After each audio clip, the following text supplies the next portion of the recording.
큰 이슈 속에 가려져 있긴 하지만 임우재 발음 별로 요즘에 안 좋아요. 혀가 좀 아프거든요. 임우재, 예. 김일성,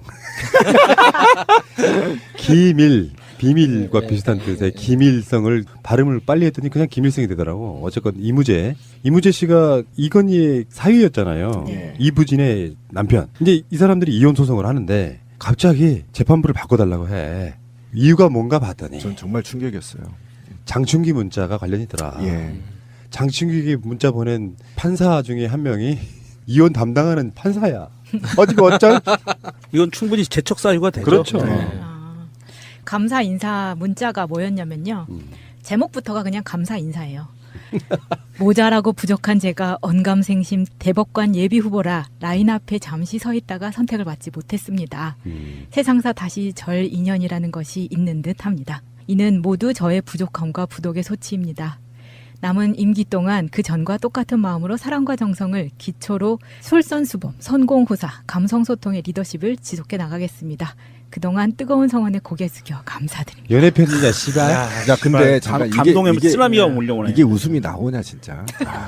충격 아니에요? 쓰나미죠. 이거는. 웃을 때는 웃읍시다. 아 씨발 진짜 돌아보니 이건 코미디급이지 지금. 어째 뭐, 대법관 후보를 삼성에서 내정하냐? 아 정말 충격 아니에요? 지금도 이 자리에 있는 거잖아요. 아니, 김관진 생각해봐요. 외국 회사가 장관을 꽂은 거 그러니까. 그런 격이에요. 제도로서의 민주주의가 흔들리고 구타는 일은 이제 없습니다. 민주주의가 밥이고 밥이 민주주의가 되어야 합니다.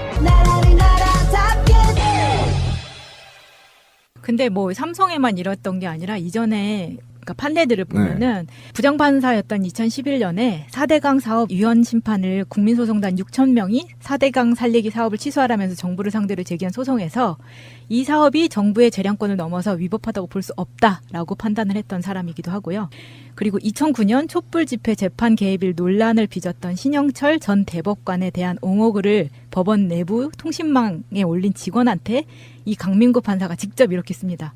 그동안 좌파 직원들이 게시판을 잡고 있었는데 용기 있게 나서서 고군분투하고 계신 분께 진심으로 존경과 경의를 표하며 깊은 감사를 드립니다. 사법부에도 개새끼가 많네. 그런데 사실 현실적으로 봤을 때 이 사법부에서 이제 부장판사 이상 되는 그 정도 급 되는 사람들 중에 삼성의 로비로 한번 연락을 받지 않은 사람이 과연 단 한 명이라도 있을까요? 저는 단언하건대 없다고 생각해요. 삼성이 한 명은 있겠죠. 아니요, 열어놔야 돼. 단 한 명도 없다고 생각해요. 그래요? 아마 이정열 판사도 물어보면 삼성한테 연락받은 거 있다고 말씀하실걸요. 그 정도로 삼성이라는 그 전략기획실이라고 하잖아요. 그게 이름은 바뀌죠, 계속. 그렇죠. 회장마다 바뀌지만 결국에는 비서실이라고 통칭되는 그 비서실의 조직 규모라는 게 웬만한 정보 조직급이에요. 경영적인 판단뿐만 하는 게 아니라 이 관리의 삼성이라고 하지 않습니까? 보좌관들도 예외가 아니에요. 보통 한 6급, 7급 정도 되는 정도면 일단 다 그 사정권 안에 들어오는 거예요. 미리 예, 관리, 리스트 다 관리. 연락이 들어옵니다. 그래서 그 급에 맞게 대접을 하는 이게 거죠. 그 연락을 받는 그 방식 자체가 예를 들어 저 삼성에서 나왔습니다. 이게 아니에요. 뜬금없이 옛날 친구나 옛날 동문이나 동네 친구한테 니 요즘 뭐 잘 지내니? 하고 연락이 와요. 그래서 그래? 반갑다 야. 해가지고 다시 연락이 시작되잖아요. 그래서 그러면 얼굴이나 한번 보자 해가지고 술 한잔 하러 나가. 그러면 인사해라 내 친구인데 그렇지, 옆에 나와 있지. 그 사람이 삼성 직원인 거예요. 그러니까 이게 저 같은 보좌관 따위한테도 그런 접촉이 들어온단 말이에요. 왜 나한테는 그런데 안 해? 씨. 진짜. 왜 부장판사 이상 되는 사람들한테 삼성이 접근을 안 하겠냐고. 아니 근데 이 강민구라는 사람은 좀 심해요. 보니까 이 사람 자체가 스마트폰이나 태블릿 PC 같은 스마트 기기에 소프트웨어에 굉장히 관심이 많은 사람이래요. 근데 지금 환갑이 넘은 나이거든요. 그런데 30, 40대가 주축인 모임에 주기적으로 나간다는 거예요. 그래서 이 사람을 일상생활에서 만나본 사람들이 많고 또 그런 모임에 이 사람이 직접적으로 댓글도 막 달거든요. 근데 그 댓글을 달았던 것 중에 웃긴 게 있어서 하나 가져와 봤어요. 오늘 삼성페이를 실제로 2건 사용해보니 환상 그 자체였습니다. 삼성폰의 킬러 앱이 될 듯합니다. 너무 좋습니다. 재빨리 루프페이라는 미국 벤처회사를 M&A한 삼성의 결단이 탁월합니다. 엄청난 사회 변혁을 삼성페이가 끌고 갈 태세입니다. 삼성이 미국 회사를 과감히 인수한 덕입니다. 모처럼 삼성이 한 건 했습니다. 이런 자가 지금 현직 판사예요? 네. 이 사람은 내가 보기엔 제일 기획으로 들어가야지. 이거는 스파이네, 삼성 그럼. 네? 이럴 때 스파이라고 쓰면 어쨌건 이무재 입장에서는 불안할 수밖에 없겠네요. 그렇죠. 이혼 소송 관련해 가지고 이렇게 그냥 얼굴에 쓰여 있잖아. 이건희라고 이걸 했다. 아니야. SAMSUNG 샘숭 그러니까 쓰여 있잖아. 그러니까 이부진 사장이 이 삼성 형제들 중에 이건희가 뼛속 깊이 봉건적이다 보니까 무조건 고추 달린 놈한테 내 재산을 물려줘야 된다라는 이것 때문에 이재용한테 꽂힌 거지. 주변에서 평가는 이건희와 판박이로 그러니까는 성격부터 사업적인 수완과 능력까지 판박이는 이부진이라고 하더라고요. 네, 맞아요. 그래서 누가 봐도 이부진의 얼굴을 보는 순간 이건희가 딱 생각이 나는 얼굴이잖아요. 다부지네. 예. 이부지는 다부지. 근데 지금 이제 이 이자가 지금 현직 판사로 있다는 거죠. 네. 민사법정인가 보네요, 그죠? 가사법정이겠죠. 가사법정, 그렇죠. 가사법정. 서울고법 가사 3부. 가사 3부. 그래서 이무재가 신청한 기피 신청이죠. 재판 판사를 바꿔달라고 신청한 것에 대해서 사법부가 이거 하루 전날 신청해서 원래 이제 15일인데 우리 재판하는 날인데 너무 급박하니까 판단할 시간이 좀 부족하다 해서 공식적으로 재판 기일을 연기를 했고요. 날짜는 정해지지 않았고 아마도 재판부 판사를 교체할 것 같습니다. 사법부에서. 그럼 그 교체할 판사는 누가 건강한가? 될지는 모르죠. 또 뺑뺑이 아니 또 돌린다든지. 건강한가? 골치 아니, 참 그러니까. 제가 하나 궁금한 게 있는데 그러면 가정법정은 배심원제로는 할 수가 없나요? 신청하면 본인이? 지금 본인이 요구하면 할 수 있잖아요. 배심원제를. 안타깝네요. 바꿔도 그놈이 그놈일 텐데. 네. 처남이 지금 삼성 본사에 있거든요. 네. 강남에. 예.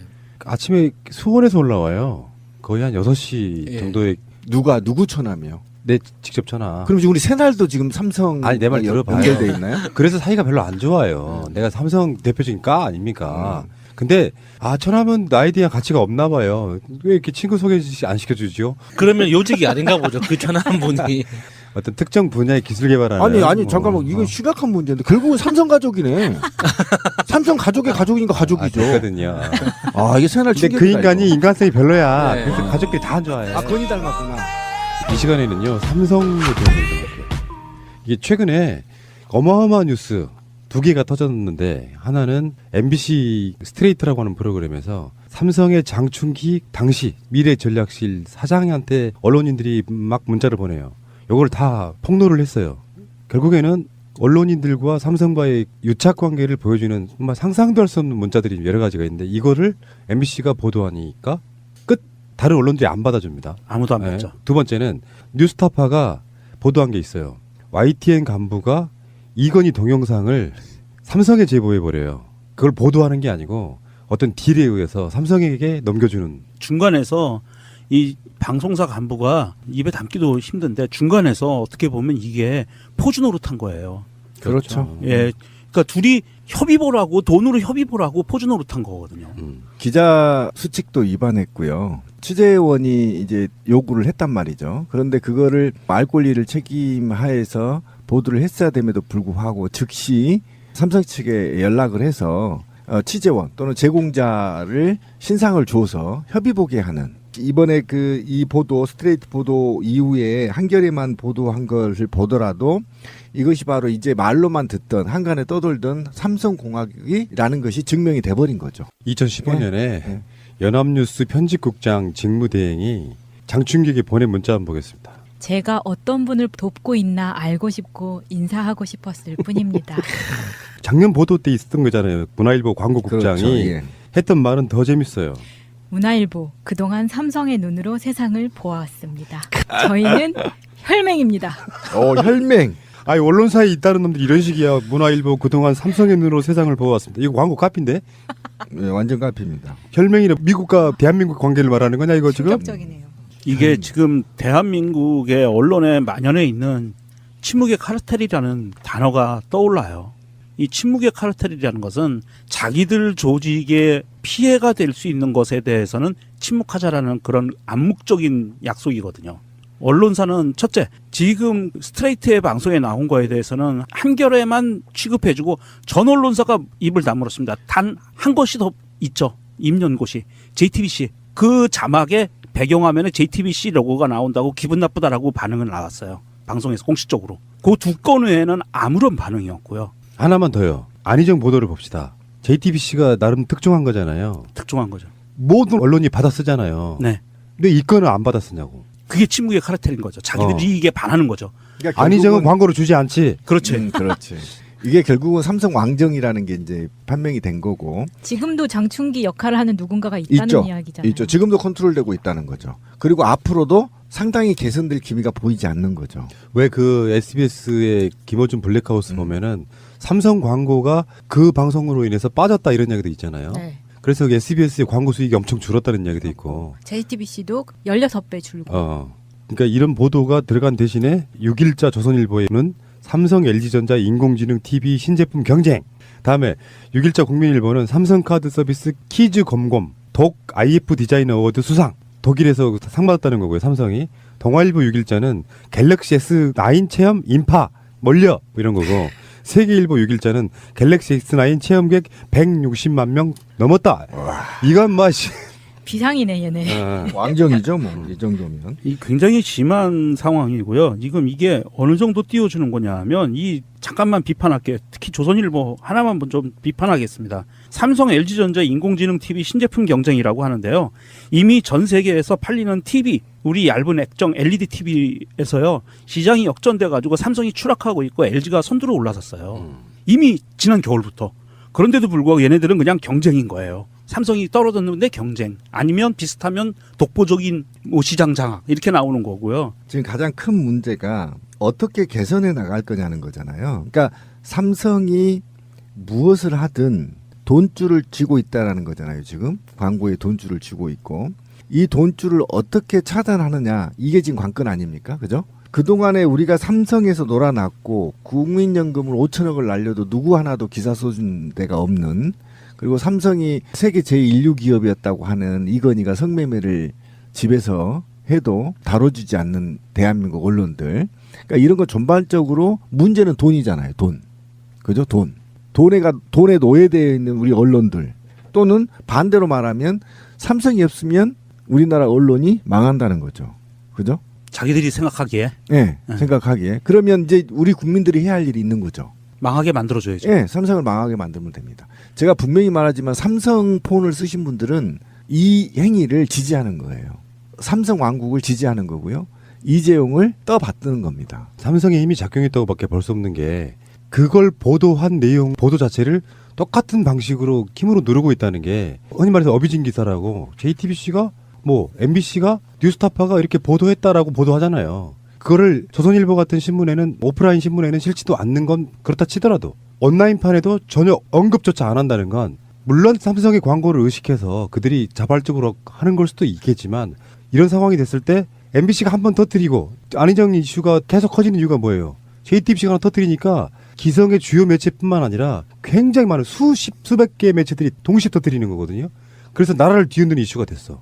삼성도 마찬가지 아닙니까? 그러면 최소한 이런 언론들이 누구누구가 보도했다는 인용 보도라도 해주면서 뭔가 이게 사회적으로 뭐 이런 것을 이야기할 수 있어야 되는데 진짜 아까 말씀하신 정확한 표현 침묵의 카르텔이 이어지고 있다. 그러니까 삼성이 안 변하는 거죠. 이원병. 삼성도 안 바뀌면 우리도 안 바뀌는 거죠. 그죠? 근데 우리가 이제 바꿔 나가야죠. 우리 방송을 얼마 전에 나갔잖아요. 이재용의 판결문을 공개했던 오마이뉴스는 지금 법원 검찰청 출입 정지 1개월 당했습니다. 그렇죠. 그 다음에 더더욱이 언론들 솔직히 말하면 욕할 것도 없어요. 사법부들도 뭐 오줌 싸잖아요. 이재용이 뜨면. 그러니까 그런 상태에서 지금 이재용이 사실은 어찌 보면 그렇습니다. 문재인 정부에 맞서 있고요. 촛불혁명 국민과 맞서 있습니다. 니네들이 촛불혁명 일으켰다고 돈이 더 중요한가 보자. 돈지랄 하고 있는 거고요. 그죠? 문재인 대통령 네가 얼마나 잘한가 보자. 내가 돈으로 한번 너 흔들어 볼게. 이게 지금 이재용이 전면전 나서는 거예요. 사실은 전면전 뜬 거거든요. 그래서 석방됐고 석방된 후에 다시 어떻게 한겨레하고 MBC만 보도합니까? 이 많은 채널 중에. 이건 정말 충격이죠. 삼성의 반란이 시작된 거죠. 어느 기자가 쓴 글 중에 제가 머리에서 잊혀지지 않는 문장이 하나 있습니다. 정권은 우리가 무너뜨릴 수 있지만, 나 이거 보고 오싹했었어요. 자기들이 정권은 무너뜨릴 수 있지만 삼성은 무너뜨릴 수 없다는 거예요. 그 이재용이 2심에서 정영식에 의해서 풀려났잖아요. 네. 한겨레하고 경향을 지배한 모든 신문이 헤드라인에서 이재용에 대한 비판이 없고 이를테면 이런 식인 거지. 이재용 뭐뭐한 길 열려 이런 식으로 긍정적 보도를 하는 거예요. 뭐 글로벌 기본으로 그렇지. 굉장히 좋은 거 많이 그런 나왔습니다. 방식으로 예. 헤드라인을 짜고 헤드라인 제목에서 이재용 이런 식의 석방은 잘못된 거라고 비판한 신문은 한겨레하고 경향이 유일하다는 거예요. 이대로 가면 안 됩니다. 어차피 삼성 광고에 대한 포션이 작은 회사일수록 그런 말을 할 수 있지 않나. 나머지는 삼성 광고가 얼마나 들어오는지 그거에 따라서. 그렇죠. 사실 회사에 좌지우지할 정도가 돼버리니까 광고로 들어오는 것 중에 최소한 20%, 30% 이렇게 비중 차지한다거나 만약에 50% 차지한다고 생각해 보세요. 50%를 빼버려. 그냥 그 회사 망하는 거예요. 그 광고가 있을 것으로 예상하고 예산을 제출할 계획을 짜고 직원을 뽑거든요. 근데 이런 상황이 되면 사실은 행정권과 연결이 있잖아요. 그러니까 삼성은 이미 마약 중독자들처럼 광고에 의한 언론들을 길들이기 또는 중독시켜왔다는 거예요. 빼버리게 하면 미치는 거예요. 그거 먹고 싶어가지고. 그러면 우리가 어떻게 해야 돼요? 언론사를 욕해야 돼? 삼성을 욕해야 돼? 삼성을 밟아야지. 저는 조금 다른 생각을 합니다. 둘 다 밟아야 된다고 생각합니다. 이거는 그거 당연하지 그건. 예, 삼성이 주범이고 푸나님이 얘기한 것처럼 이건 마약을 중독시킨 주범이고요. 언론사들은요. 해야 될 짓을 안 하고 있는 부작위범들이에요. 반드시 사회 정의와 국가의 앞날 그리고 인류의 행복을 위해서 자기들이 월급을 받아 쳐드시는 거거든요.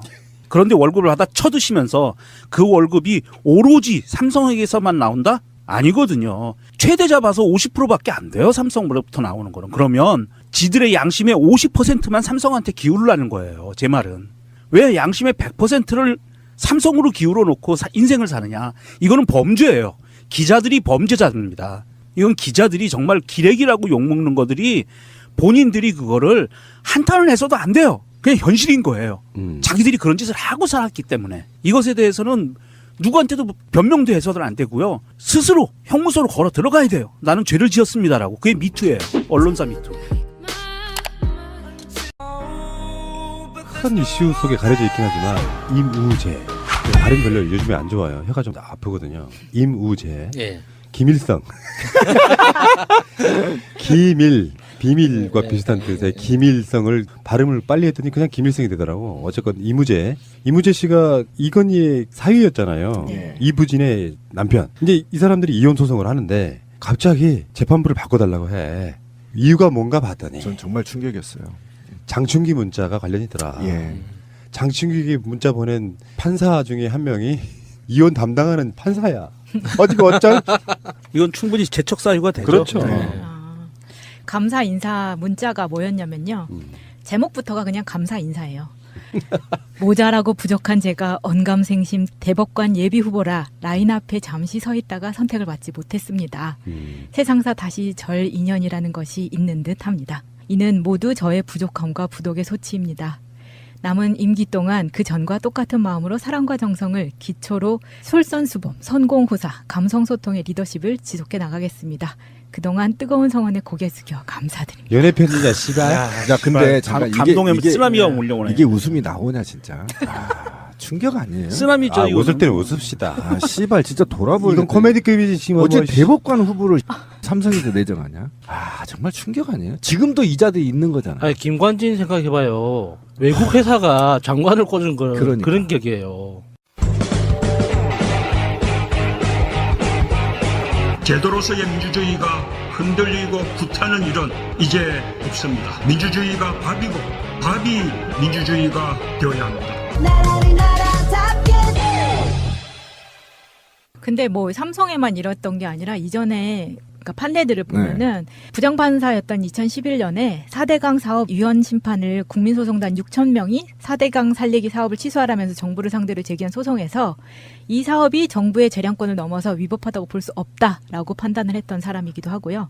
그리고 2009년 촛불 집회 재판 개입일 논란을 만나본 사람들이 많고 또 그런 모임에 이 사람이 직접적으로 댓글도 막 달거든요. 근데 그 댓글을 달았던 것 중에 웃긴 게 있어서 하나 가져와 봤어요. 오늘 삼성페이를 실제로 2건 사용해보니 환상 그 자체였습니다. 삼성폰의 킬러 앱이 될 듯합니다. 너무 좋습니다. 재빨리 루프페이라는 미국 벤처회사를 M&A한 삼성의 결단이 탁월합니다. 엄청난 사회 변혁을 삼성페이가 끌고 갈 태세입니다. 삼성이 미국 회사를 과감히 인수한 덕입니다. 모처럼 삼성이 한 건 했습니다. 아, 이런 자가 지금 현직 판사예요? 네. 이 사람은 내가 보기엔 제일 기획으로 들어가야지. 아 이거는 스파이네 삼성 그럼. 네? 이럴 때 스파이라고 쓰면 어쨌건 이무재 입장에서는 불안할 수밖에 없겠네요. 그렇죠. 이혼 소송 관련해 가지고 이렇게 그냥 얼굴에 쓰여 있잖아. 이건희라고 이걸 했다. 아니야. SAMSUNG 샘숭 그러니까 쓰여 있잖아. 그러니까 이부진 사장이 이 삼성 형제들 중에 이건희가 뼛속 깊이 봉건적이다 보니까 무조건 고추 달린 놈한테 내 재산을 물려줘야 된다라는 이것 때문에 이재용한테 꽂힌 거지. 주변에서 평가는 이건희 잊었던 신영철 전 대법관에 대한 옹호글을 법원 내부 통신망에 올린 직원한테 이 강민구 판사가 직접 이렇게 씁니다. 그동안 좌파 직원들이 게시판을 잡고 있었는데 용기 있게 나서서 고군분투하고 계신 분께 진심으로 존경과 경의를 표하며 깊은 감사를 드립니다. 사법부에도 개새끼가 많네. 그런데 사실 현실적으로 봤을 때 이 사법부에서 이제 부장판사 이상 되는 그 정도 급 되는 사람들 중에 삼성의 로비로 한번 연락을 받지 않은 사람이 과연 단 한 명이라도 있을까요? 저는 단언하건대 없다고 생각해요. 삼성이 한 명은 있겠죠. 아니요, 열어놔야 돼. 단 한 명도 없다고 생각해요. 그래요? 아마 이정열 판사도 물어보면 삼성한테 연락 받은 거 있다고 말씀하실걸요. 그 정도로 삼성이라는 그 전략기획실이라고 하잖아요. 그게 이름은 바뀌죠, 계속. 그렇죠. 회장마다 바뀌지만 결국에는 비서실이라고 통칭되는 그 비서실의 조직 규모라는 게 웬만한 정보 조직급이에요. 경영적인 판단뿐만 하는 게 아니라 이 관리 삼성이라고 하지 않습니까? 보좌관들도 예외가 아니에요. 보통 한 6급, 7급 정도 되는 정도면 일단 다 그 사정권 안에 들어오는 거예요. 미리 예, 관리, 리스트 다 관리. 연락이 들어옵니다. 그래서 그 급에 맞게 대접을 하는 이게 거죠. 그 연락을 받는 그 방식 자체가 예를 들어 저 삼성에서 나왔습니다. 이게 아니에요. 뜬금없이 옛날 친구나 옛날 동문이나 동네 친구한테 니 요즘 뭐 잘 지내니? 하고 연락이 와요. 그래서 그래? 반갑다 야. 해가지고 다시 연락이 시작되잖아요. 그래서 그러면 얼굴이나 한번 보자. 해가지고 술 한잔 하러 나가. 그러면 인사해라 내 친구인데 그렇지, 옆에 나와 있지. 그 사람이 삼성 직원인 거예요. 그러니까 이게 저 같은 보좌관 따위한테도 그런 접촉이 들어온단 말이에요. 왜 나한테는 그런데- 안 해? 씨. 진짜. 왜 부장판사 이상 되는 사람들한테 삼성이 접근을 안 하겠냐고. 아니 근데 이 강민구라는 사람은 좀 심해요. 보니까 이 사람 자체가 스마트폰이나 태블릿 PC 같은 스마트 기기에 소프트웨어에 굉장히 관심이 많은 사람이래요. 근데 지금 환갑이 넘은 나이거든요. 그런데 30, 40대가 주축인 모임에 주기적으로 나간다는 거예요. 그래서 이 사람을 일상생활에서